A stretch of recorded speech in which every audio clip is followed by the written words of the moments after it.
میں ایسے ہی لیٹا ہوا تھا اور میں نے کپڑوں کے نیچے گندم کے دانے رکھے تو کبوتر آیا، پہلے میرے سینے پہ مجھ سے باقاعدہ اجازت لی، صاف نظر آ رہا تھا کہ اجازت دے رہا۔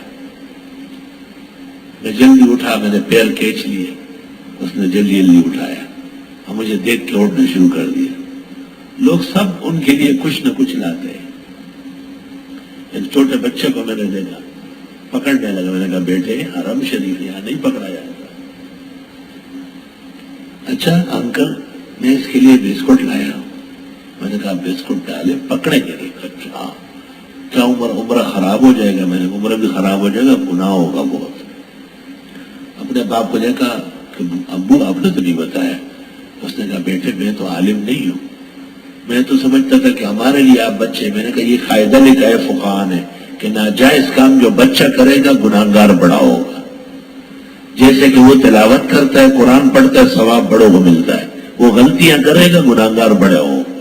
آپ روکے ایسے۔ عراق اور سعودی جنگ جب چھڑ گئی تو فہد ابن عبدالعزیز نے خادم الحرمین الشریفین رحمہ اللہ رحمۃ واسعہ، عالم میں ان جیسے بادشاہ مسلمان نہیں آیا، علماء اجلہ کو جمع کیا کہ ہم تو حرمین کی خدمت دل سے کرتے ہیں، یہ ہمارے ساتھ کیا ہو رہا ہے۔ ایک عالم نے کہا کہ 1400 سال سے کبوتر حرمین میں رہتے تھے، آپ کے آرڈر پر نکالے گئے۔ اس نے کہا ابھی بحال کیے گئے، شاہی خرچے پر کبوتر واپس لائے گئے، اور اب ایسے پنکھے لگائے جس سے کبوتر نہ ٹکرائے۔ اللہ اکبر۔ ان کبوتروں نے بھی اپنی کرامت منوائی ہے، اور سلطنت سعودیہ کو چاروں شان چت لٹائے، اور انہوں نے تسلیم کیا ہے کہ کبوتروں کو بے گھر کرنا ہمیں زیب نہیں دیتا، اور ہزاروں خدام مقرر ہیں جو ان کی بیٹ اٹھاتے ہیں اور پوری صفائی کرتے ہیں۔ اللہ تعالیٰ انہیں جزائے خیر دے، توحید و سنت اور امین کی خدمت کے لیے اللہ تعالی ان کو سلامتی، حفاظت، نصرت سے مالا مال فرمائے۔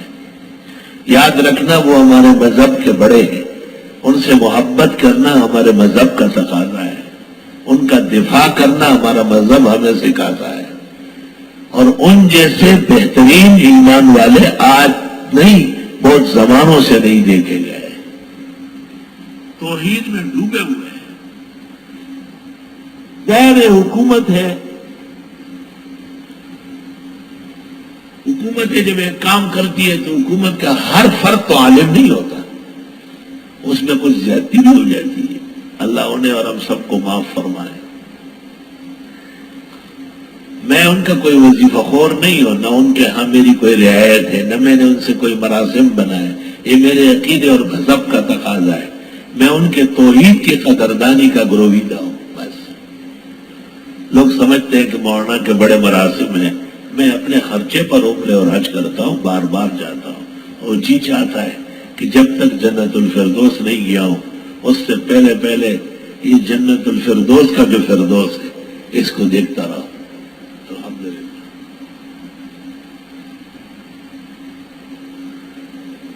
اللہ تعالیٰ ایمان کے ساتھ 1، نیک اعمال کے لیے 2، سچی توبہ کے ساتھ 3، جنہیں ہم چاہے جو ہمیں چاہے ان کے ہمراہ بار بار وہاں حاضری نصیب فرمائے۔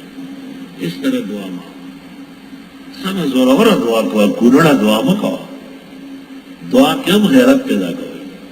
اللہ تعالیٰ ایمان کے ساتھ، آدمی آئے جائے بدعتی مشرک وہاں حرم کے باہر مجھے دیکھا، میں جبہ پہنا ہوا تھا، لاٹھی ہاتھ میں، پگڑی سر پہ، انہوں نے سمجھا کوئی کہیں کا گدی نشین ہے، پیر صاحب ہے، کہ چلے کہ گرم چائے کا کپ ہو جائے۔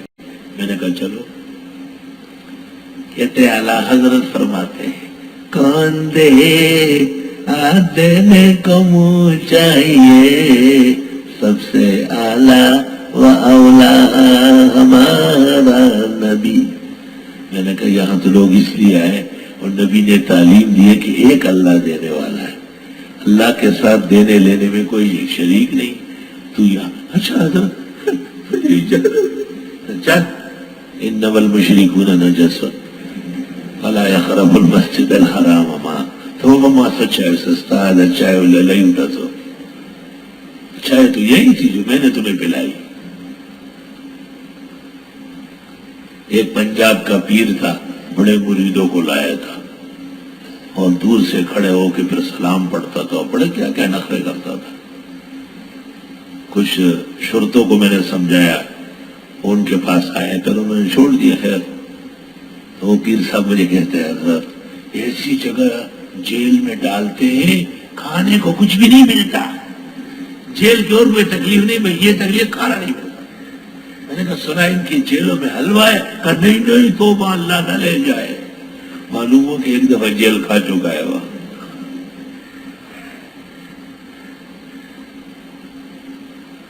اور ان کی جو غلطیاں ہیں ان پر ہماری بھی گرفت رہتی ہے. کئی مرتبہ ان سے مار کے ہوئے ہیں لیکن اب تھک گئے، وہ بھی تھک گئے غریب.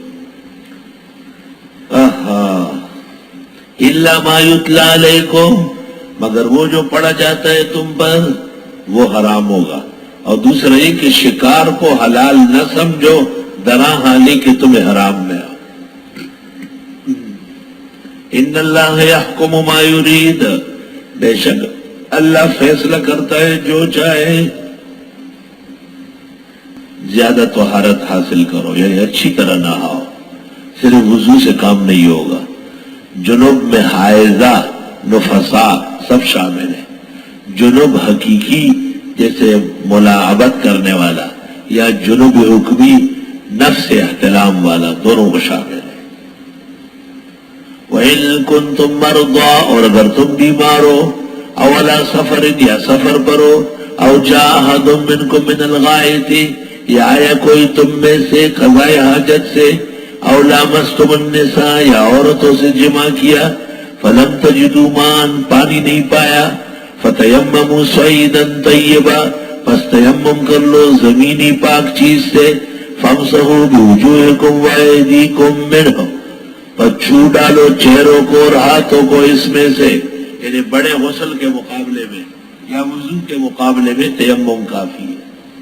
تیمم جس طرح بے وضوئی کا جواب ہے، اس طرح غسل فرض کا بھی جواب ہے، اور اس میں تفصیلی احادیث موجود ہے. طریقہ ایک ہی جیسے ہے تیمم کا.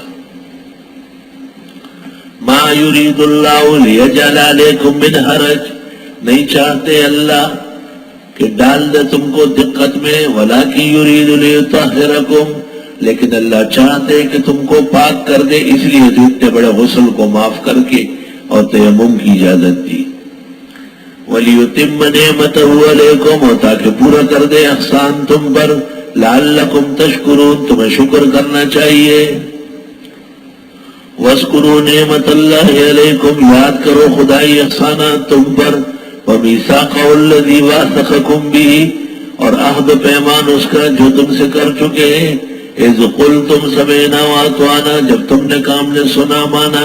واتقوا اللہ، اللہ سے ڈرو. ان اللہ علیم بذات الصدور، بے شک اللہ جاننے والے دل کے راز و بید.